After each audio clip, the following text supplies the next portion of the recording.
Chapter 1. What really is a toxic relationship? Let's start with this simple truth. A toxic relationship doesn't always look like chaos. It doesn't always come with shouting, slam doors, or explosive fights. It doesn't always leave visible bruises or create scenes worthy of dramatic exits. In fact, the most damaging relationships are often the quietest ones, the ones that slowly wear away your spirit without making a sound.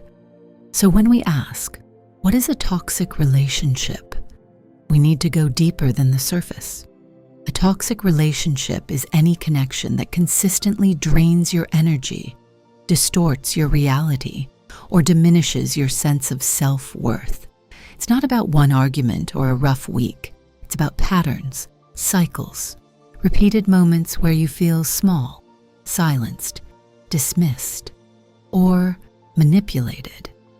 It's when your peace becomes a casualty of someone else's comfort, when your voice disappears so theirs can dominate, when your needs are always up for negotiation, but theirs are sacred. Toxicity isn't just cruelty, it's confusion. Let me give you a picture. Imagine drinking a liquid every morning. It's been labeled love, or maybe it says family or loyalty. You've been told your whole life to drink it. It's tradition, it's commitment, it's what good people do. But over time, you start feeling weaker. Your confidence erodes, your mind stays foggy, your joy disappears. And one day, someone finally examines the bottle closely. Turns out it was poison. Just a few drops in each serving, enough to damage you, but not enough to make you question it. Until it's too late. That's what a toxic relationship feels like. Now, I want you to understand this. Toxic relationships don't always start toxic. That's part of what makes them so dangerous. They start with charm, with promises, with shared laughter and moments of tenderness. They start with familiarity, even nostalgia. They start with a connection. But eventually, the connection turns into a contract of compromise, where only one party is doing all the compromising. Let's break it down even further. You see, in a healthy relationship, you grow, even when it's hard, even when you disagree, even when life stretches you. There's room for you to evolve, to express, to be seen. But in a toxic relationship, you shrink. You become a version of yourself that's easier to manage, easier to tolerate, easier to control. You silence your truth to avoid arguments. You change your boundaries to keep the peace. And little by little, you disappear inside your own life. Let me tell you a true story. Names changed for privacy. I once coached a woman named Angela. Brilliant, articulate, emotionally aware. She worked at a high-profile firm and had the kind of resume most people would envy. She came to me not because she was unhappy, but because she was confused.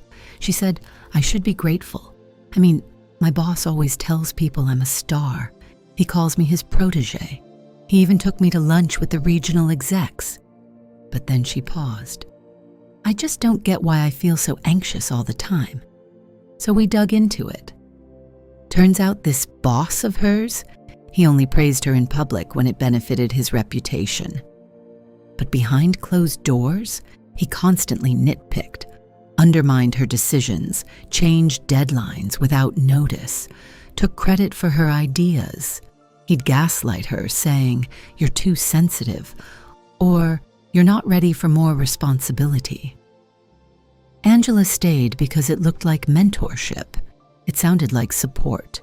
But in truth, it was manipulation dressed as opportunity. That's workplace toxicity, and it's more common than we want to admit. Let's flip it. Let's talk about Jason. He was dating someone he described as emotional, but passionate. The kind of person who cried at movies, loved deeply, and always said she couldn't live without him. At first, he felt needed, wanted, but months in, the tears became a weapon. Every time he brought up a concern, she'd break down, twist the narrative, and accuse him of being cruel. If he needed space, she said he was abandoning her. If he tried to leave, she threatened self-harm. He told me, "I feel trapped, but I don't want to hurt her." What Jason didn't realize was that emotional manipulation is still manipulation. Just because someone hurts out loud doesn't mean they have the right to make you carry all their pain. Toxic doesn't always look like anger. Sometimes it looks like emotional hostage-taking.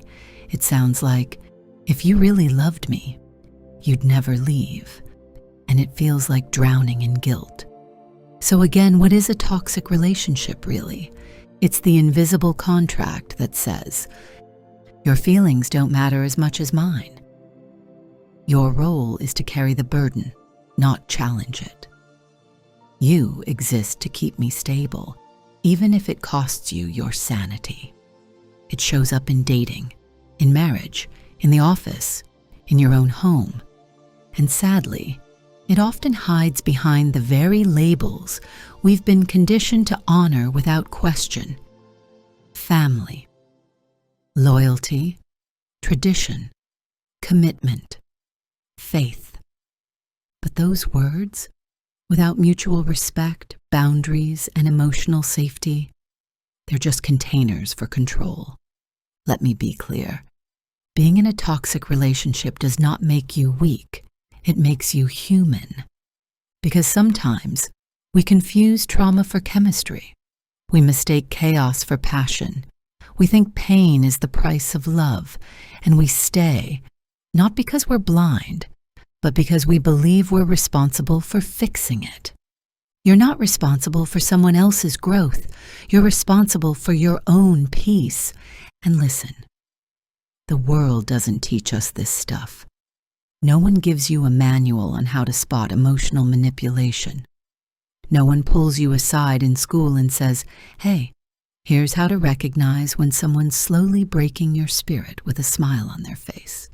In fact, most of us grew up watching adults normalize dysfunction.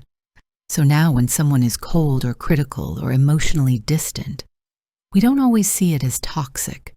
We see it as familiar. But just because it feels familiar doesn't mean it's safe. Familiar pain is still pain. Familiar dysfunction is still dysfunction. And you can unlearn it. You can choose different. Let's do a little reflection together. Take a deep breath and ask yourself, where in my life am I consistently confused about whether I'm being respected? Who do I make excuses for, even when my heart feels uneasy around them? What relationship am I staying in because I fear being alone more than I fear being unhappy? You don't have to answer out loud, but I want you to start listening to what your body tells you when you think of certain people. Your mind might lie, your conditioning might lie, but your nervous system, it never lies. If your chest tightens, your gut turns, or your energy drops after interacting with someone. And that's data. That's a sign. That's the truth trying to speak. So, what is a toxic relationship? It's the kind of relationship that makes you question your sanity, that twists your intentions, that turns love into labor and partnership into power play. But here's the good news. Once you name it, you begin to break its grip. Once you see it, you can't unsee it. And once you decide that your peace matters more than their approval, you start reclaiming your power. So here's your first act of freedom. No more normalizing emotional discomfort. No more minimizing your truth to protect someone else's image. No more calling poison medicine just because the bottle is labeled with love. You deserve a life where your relationships feel like sanctuary, not survival. You deserve love that's safe, not stressful. You deserve connection that nourishes, not depletes.